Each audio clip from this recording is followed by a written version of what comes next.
What's happening, y'all? Listen, I wanted to drop this video real quick, and it's kind of going to piggyback off of the video that I did last about the narcissist self-snitching. And I kind of wanted to go just a little bit deeper into some of the things that I picked up on in that last video. I had rewatched that video, and I saw that I kind of touched on things on a surface level, and I kind of wanted to just go a little bit deeper into some of the things that I caught in my narcissistic relationship, and I'm hoping that it'll give you guys some insight on some of the red flags to look out for while you're dealing with the narcissist, especially if you are still in the relationship with them, or if you are just coming out of it and you're trying to make sense of everything that just happened. So it took me a while to actually catch on to all of the deception that was going on. But one of the things that I noticed, and I kind of touched on it, like I said in the last video, and I'm sorry, and if you guys have not seen that video, I think it is called The Narcissist Self-Snitching. I encourage you guys to go watch that one. I feel like it's a lot of good gems in that one that will help some of you guys kind of recognize some of the red flags that I missed along the way. So I wanted to drop that video, and then I kind of wanted to go a little bit deeper into this one. So if you guys are new here, go ahead and hit the sub button and hit the notification bell so y'all can get all of the upcoming videos. And I'm gonna go ahead and get right into the content on this one. So the last video, I kind of touched on how the narcissist kind of tells on themselves. One way that they tell on themselves, of course, is by the blocking and unblocking, blocking and unblocking. You know, I'm pretty sure you guys have dealt with that. If you have dealt with the true narcissist, you've dealt with the blocking and unblocking on social media. It seems to be just something that they do. I don't know. I guess it's a form of control. They can always feel like they are in control of whatever information that they're putting out. So we have to remember that these people are masters of perception management. I'll say that. You know what I'm saying? They're not the most intelligent people, I don't think, and they're definitely not. They're clever in a lot of different ways, but one thing that I can say that the narcissist that I was dealing with, she could paint a picture to the world that she was like this literally this perfect person. So a lot of times with her blocking and unblocking on social media is because she was trying to you know, basically keep me from seeing certain things that she was doing, or she was just trying to let me know that, hey, at any point that I could just block you, I can get rid of you, I can cut you off, and I can, you know, it's basically like a control thing. And one of the second ways that she had kind of self-snitched was she would post stuff that nobody asked her. And like I said, I kind of touched on that in the last video, but she would post a lot of stuff that would be like, hey, I'm loyal. At least I'm a loyal chick. I might not be the best chick in the world, but at least I'm loyal. I might not do everything right, but at least I'm loyal. And I used to sit back and wonder, I'm thinking that her and I are in a relationship. So I'm thinking like, who asked you that? You know what I'm saying? Like, I never asked her that. I never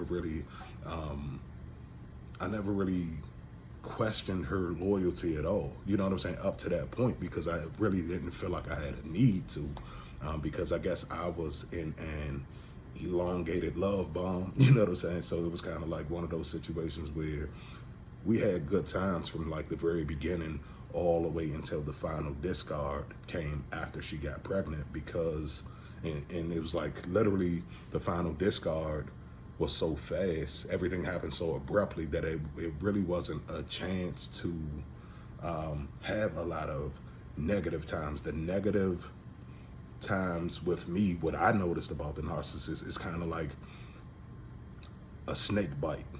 Like everything was good, like you were playing with this snake and the snake is poisonous, and the snake didn't bite you at first, and you're playing with it and playing with it and playing with it, and then after the snake gets tired of you playing with it, it strikes you, and the venom start to, like, to me, it was kind of like that because throughout the relationship, I didn't feel the toxicity. I didn't feel the toxicity until the discard came. So a lot of, I know a lot of you guys felt the toxicity along the way.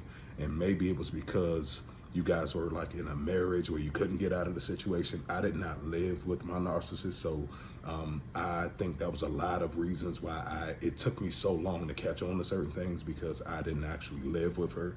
But even outside of that, I just noticed that she would always volunteer information that I didn't ask her. And what I started to realize, and why I am doing this second video, was I'm starting to realize, especially now, that some of those messages that I thought were directed at me were directed at a whole nother supply. Like, you know what I'm saying? So it was like she was putting it out there. She would say something about being loyal. I would take it a certain type of way because I'm thinking that she, you know, her and I are in a, I would say, somewhat monogamous relationship. So I'm thinking, you know what I'm saying, even if we're not like fully monogamous as far as we have labels on everything, we didn't have any labels at that time. We didn't have like a boyfriend, girlfriend label. And of course, the narcissist loves that.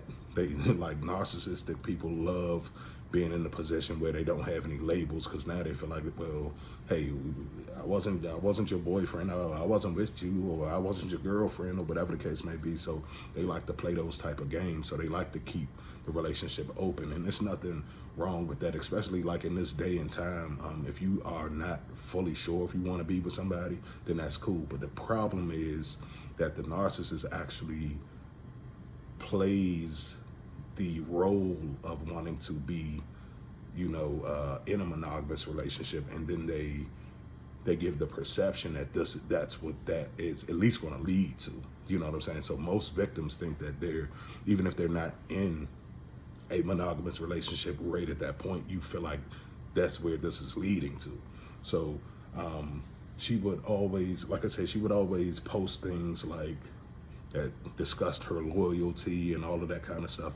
And one of the things that I noticed is nobody would like that post. You know what I'm saying? Like, the only person that would ever like those posts was her one flying monkey, the same one that she pretty much sicked on me, and like the one that started kind of attacking me in the situation. So I'm realizing, I'm like, well, first of all, who is she trying to prove her loyalty to? Because I didn't ask her anything, not knowing that that post was probably for somebody else, number one. And number two, I think it was used to triangulate.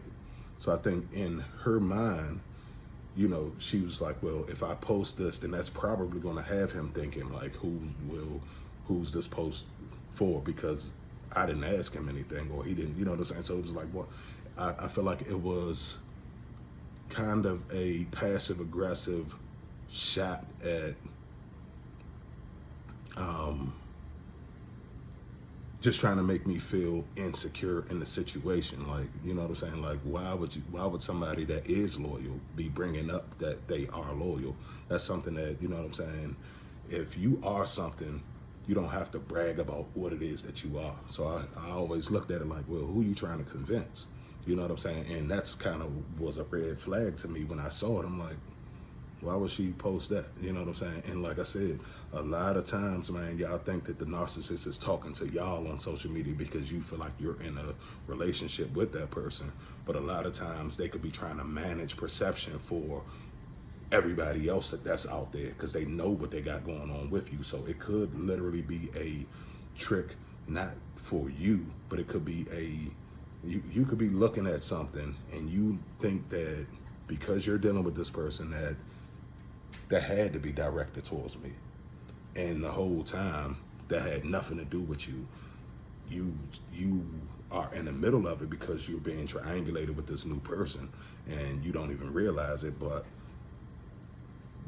that's just one of the things that I noticed was like, wait a minute, you know what I'm saying? She posting stuff that don't even have nothing to do with me at all. You know what I'm saying? I didn't ask her that. We never talked about that. We never argued about that. I never questioned her about that, any of that kind of stuff. So it was like, where's this coming from? And that's one of the things that like the red flags that really stood out to me that I did not catch at the beginning of this. So I'm hoping, like I said, I wanted to drop this video and go a little bit deeper, and hopefully that helps some of you guys to catch some of these red flags at the beginning of your relationship with this person, because it was a lot of little stuff like that that I overlooked. And you don't think that you have to look at that type of stuff because it's like, you know, somebody just stating the fact that, you know, that they're loyal or that they're a good person, but good people don't have to sell you on the fact that they're a good person. You know what I'm saying? And that's something that I always knew, and that's something that I always kind of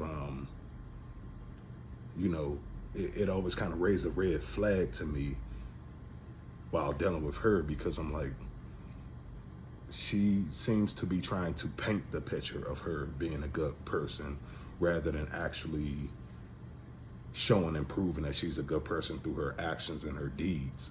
You know what I'm saying? So that's just one of the things that I noticed, and it was always just like a lot of it seemed like she was real sneaky on social media, that kind of stuff. So you know what I'm saying?